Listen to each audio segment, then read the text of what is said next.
You sit down at 9:17 a.m. with a spreadsheet open, a cup of coffee cooling at your right elbow, and exactly 90 minutes of uninterrupted focus ahead of you before the noon meeting.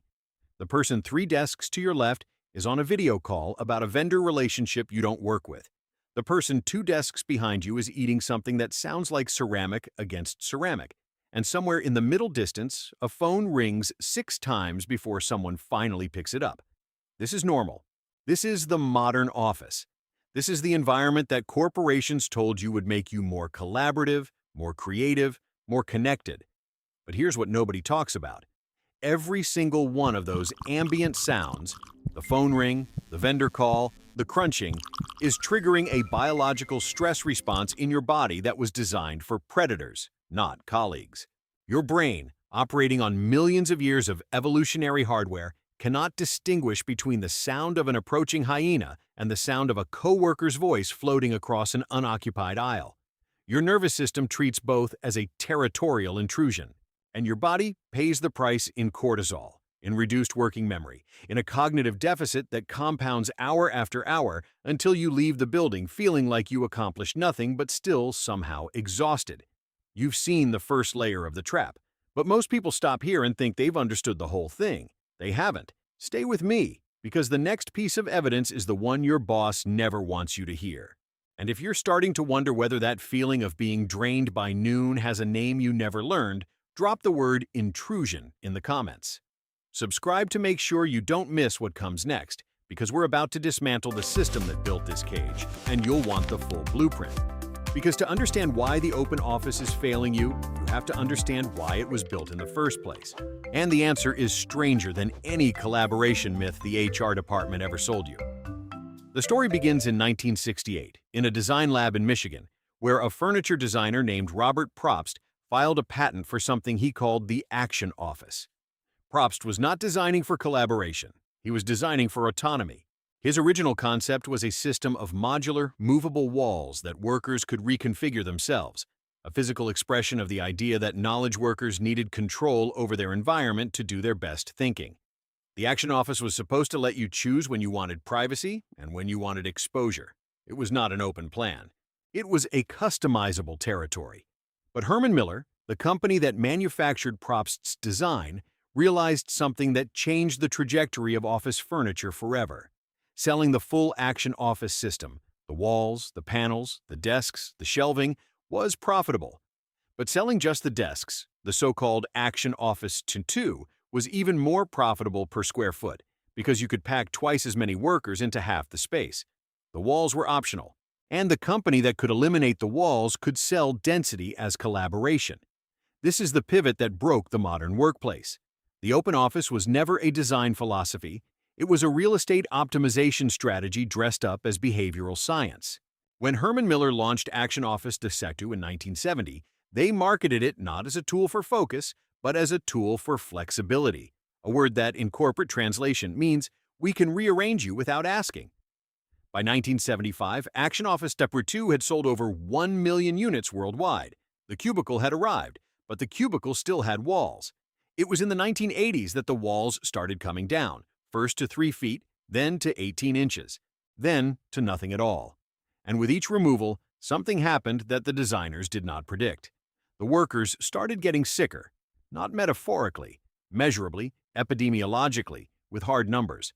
Now, the research tells us something that would have shocked Robert Probst.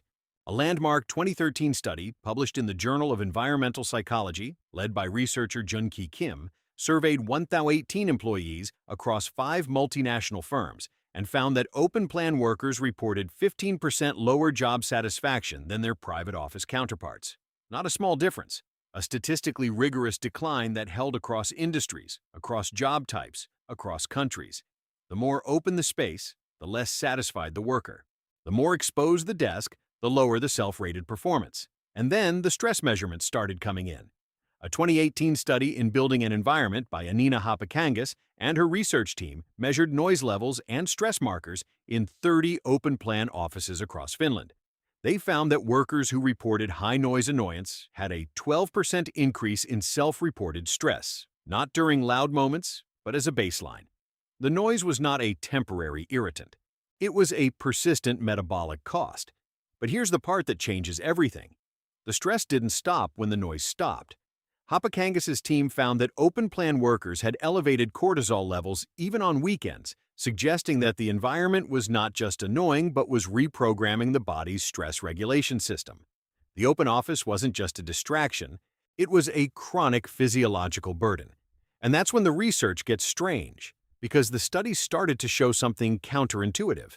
The very thing the open office was supposed to promote, collaboration, was actually decreasing. A 2018 field experiment by Ethan Bernstein and Erica Turbin, published in the Journal of Business Psychology, randomized employees at a Fortune 500 technology firm into open-plan zones and enclosed rooms, then tracked their actual interactions. What they found overturned every assumption the design industry had made. Workers in open-plan zones did not have more collaborative conversations. They had fewer. They interacted more, but talked less productively. Face-to-face interaction dropped 70% in the open-plan condition. Email and instant messaging increased by 67%. The open office, the study concluded, did not foster collaboration. It drove workers into digital silos. People were sitting next to each other but communicating through screens because the physical noise made verbal conversation cognitively expensive. This is where the data stops being abstract and starts naming your exact 3 p.m. experience. Your cortisol didn't spike because you were stressed. It spiked because your brain treated every passing figure as a territorial intrusion.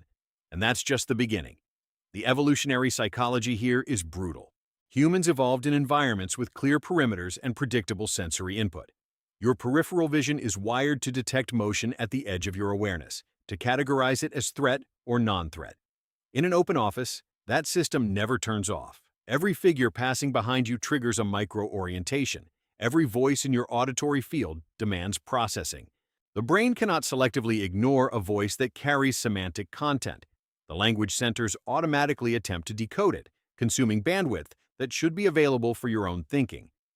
A 2020 laboratory study by Tina Carlela and Kalevi Korpela, published in Personality and Social Psychology Bulletin, demonstrated this precisely. They placed 84 participants in a simulated open-plan environment and measured working memory performance under different noise conditions. When background speech was present, the kind of half-heard phone conversations that fill every open-plan office, working memory accuracy dropped by 18%. Not a small effect, a measurable, reproducible cognitive deficit. And the participants did not perceive the deficit. They believed they were performing normally. The brain compensated silently at a metabolic cost that the worker never consciously registered. You finish your coffee. The spreadsheet is still open. The cursor has been blinking in the same cell for 11 minutes. Someone is on another call. You ask yourself why you can't focus today. But the answer is not in you. The answer is in the walls that were removed, the surfaces that were eliminated, the territory that was taken away without your consent. And the answer is also in the history that nobody teaches. Because what we are discovering about open offices today was known in a different context 50 years ago. In the 1970s, the U.S. Navy conducted a series of studies on barracks layout and cognitive performance. They were not interested in office design. They were interested in what happened to sailors when they shared sleeping quarters with 20 other men in an intentionally noisy, high-traffic environment. The Navy's findings, declassified in the 1980s, showed that noise-induced stress in open barracks reduced cognitive performance by up to 40% on complex tasks. The more complex the task, the more sensitive it was to environmental disruption. The sailors who were doing routine maintenance could tolerate the noise. The sailors who were doing navigation calculations could not. The effect was nonlinear. A small amount of noise created a large deficit in high-level cognition. The Navy responded by redesigning its berthing spaces to include acoustic separation for sailors performing cognitively demanding roles. The modern corporation responded by removing all separation and calling it culture. You were never the malfunction. The open plan was the malfunction, and it's been running for 70 years without anyone auditing the cognitive cost you've been paying in silence. That silence ends now. If this revelation has confirmed something you've suspected every time you walked into your own office, type "The Navy knew" in the comments. Subscribe to keep uncovering these hidden design histories, because once you start seeing the system, every conference room and every floor plan becomes evidence you can read. Because once you know the data, you cannot unsee the system. Every time you pass an empty desk and wonder why nobody is working at it, the answer is not laziness. It's recovery. The workers who leave the open office to work from home, or from a coffee shop, or from a library carrel are not avoiding their responsibilities. They are restoring their capacity to think. A 2021 study by Aditya Mohan and Charles Zick, published in the Journal of Occupational Health Psychology, analyzed a national panel of 3,467 U.S. employees and found that 41% of open-plan workers reported frequent interruptions compared to just 19% of private office workers. And those interruptions, the study found, were linked to a 0.31 standard deviation drop in daily concentration scores. That is a large effect. It is equivalent to losing roughly 1 hour of productive cognitive work per day. The worker who is interrupted every 11 minutes in an open office loses approximately 5 hours per week of usable cognitive capacity. Over a year, that is more than 250 hours of lost focus, 2,500 hours over a decade. That is an entire year of your life spent recovering from interruptions that should never have happened. This is the hidden tax that the open office imposes on every knowledge worker, and it is a tax that never appears on any corporate balance sheet. The cost is paid in your neural reserves, your creative capacity, your ability to produce anything that requires sustained attention. And here is the darkest part of the data. A 2022 cross-national survey published in Nature Human Behavior by researchers Christian Krikel, George Ward, and John Emmanuel Deneve surveyed 9,842 employees across multiple countries and found that open plan layout correlated with a 0.27 standard deviation lower well-being score, even after controlling for industry, income, and remote work frequency. The open office was not just making workers less productive, it was making them less happy, it was making them sicker, it was making them leave. And when workers leave, they don't write in their exit interviews that the office layout was the reason. They say they wanted better culture, or more autonomy, or less stress. They use the language that HR has trained them to use. But the cause is spatial. The open plan was the engine, and the turnover was the exhaust, and nobody connected the two because the corporation that designed the space was also the corporation that evaluated its performance. You just sat through the autopsy of a system engineered to fracture your attention. Now ask yourself, what part of that algorithm are you still running? Subscribe if you're ready to stop running their code and start decoding your own. And if you've ever felt that shame of leaving early to find a quiet corner, drop the phrase "the hidden tax" in the comments, because the label is the first act of reclaiming what was taken. And here is the final layer, the one that makes all the previous data feel like a warning you should have received on your first day. Because the open office does not just fail you when you are inside it, it follows you home. The cortisol that spikes during the workday does not fully reset overnight. The chronic noise exposure, the constant low-grade vigilance, the micro-orientations that fire every time someone walks behind your chair, these accumulate into a baseline stress load that bleeds into your evenings, your weekends, your sleep quality. A 2019 meta-analysis led by environmental psychologist Evangelos N.T. Solon, published in the Journal of Environmental Psychology, reviewed 42 studies and found that open-plan workers reported 31% more sleep disturbances than workers in private offices. Not because they were thinking about work, because their nervous systems had recalibrated to a higher alert state. The open office was training your body to stay ready for intrusion, and your body did not know how to turn that off when you walked out the door. This is what the system has cost you, not just minutes lost to distraction, not just frustration, years of your biological capacity diverted into a defense mechanism that should never have been triggered. And the corporations know. They have always known. The internal documents from the most profitable office furniture companies show that the open plan's primary metric was not worker satisfaction or cognitive performance or health. It was density, how many bodies per square foot. The collaboration narrative was the marketing wrapper around a cost-cutting decision that treated your attention as an infinite resource. It is not infinite. It was never infinite. And the science has been telling us this for 50 years.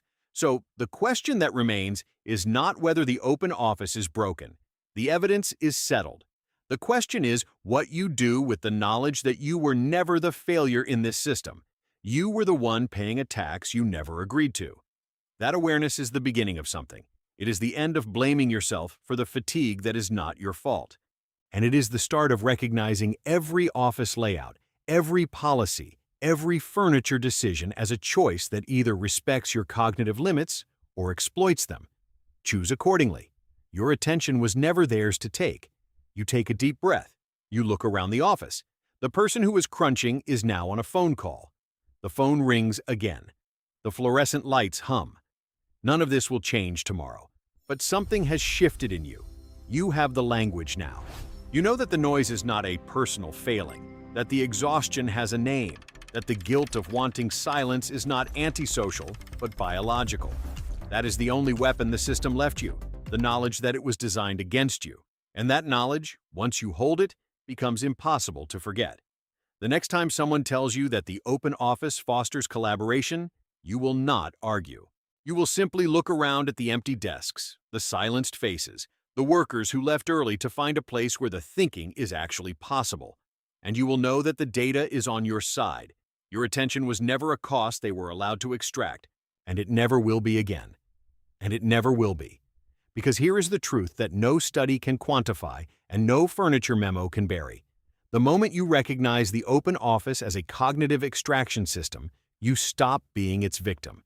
You become its observer. You stop measuring your worth by how well you resist an environment engineered to break your focus. You start measuring the environment by how much of your capacity it demands. That inversion is the only real resistance available to you. It costs nothing. It changes everything. The fluorescent lights still hum. The phone still rings. The crunching resumes somewhere behind you. But now you hear it differently. You hear it as data. Every interruption is a signal from a system that was never designed for you. Every moment of lost focus is a receipt for a transaction you never authorized. You were not weak. You were never weak. You were the only one in the room still paying attention to what actually matters. And that attention, that fragile, finite, irreplaceable resource, is yours again. The system can have the desk, the square footage, the density metrics, but it cannot have what you now know you were never supposed to give away. The cursor blinks, the spreadsheet waits, and for the first time in years, the silence inside your head is yours to choose.